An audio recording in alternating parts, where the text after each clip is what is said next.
Un gat taronja. Criden algunes de les alumnes. Li posarem tarongeta.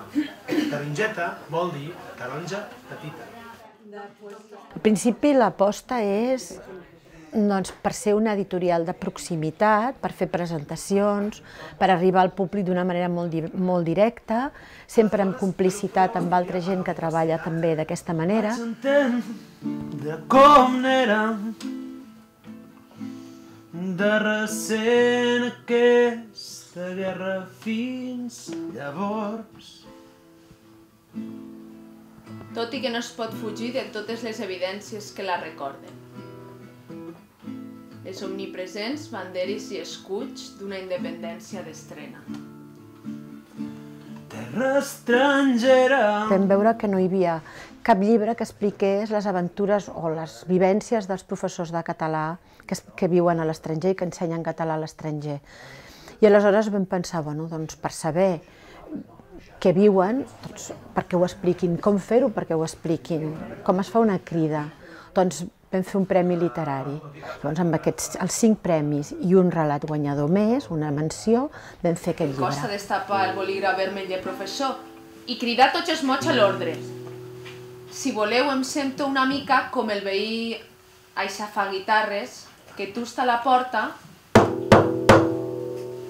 quan tothom està de festa. És un balanç sobre un lloc on vaig arribar sense conèixer res, en el qual m'ho he passat molt bé, he viscut de tot, com tothom durant 5 anys, i valoro les coses bones, les dolentes, la feina, la vida, jo, m'ensenyar català, bé, moltes coses. És el moment de fer un balanç i decidir si em quedo un any més o no.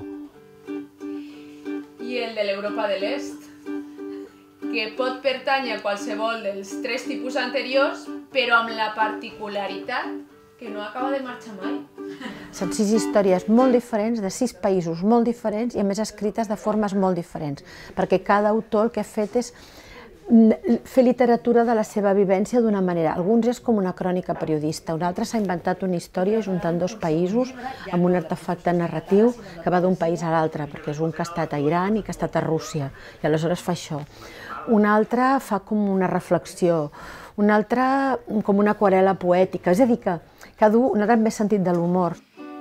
Per una altra banda, si el valencià honest pertany a la banda dels filòlegs i sobretot dels que han estudiat filologia catalana, dels mestres, escriptors o el que és pitjor, de tots aquests alhora, tindrà 2 eixides principals. Una seria allunyar-se nord enllà, on diuen que la gent és neta i noble, culta, rica, lliure, desvetllada i feliç. I l'altra seria avenir-se amb la seua petita, esclava, poc sortosa terra. El guanyador és un poeta que viu a Itàlia, a Sardenya, i va escriure molts llibres de poesia, o sigui, és la primera prosa que escriu, ell ens ho ha dit, fent aquest llibre, i ha guanyat, o sigui, imagina't.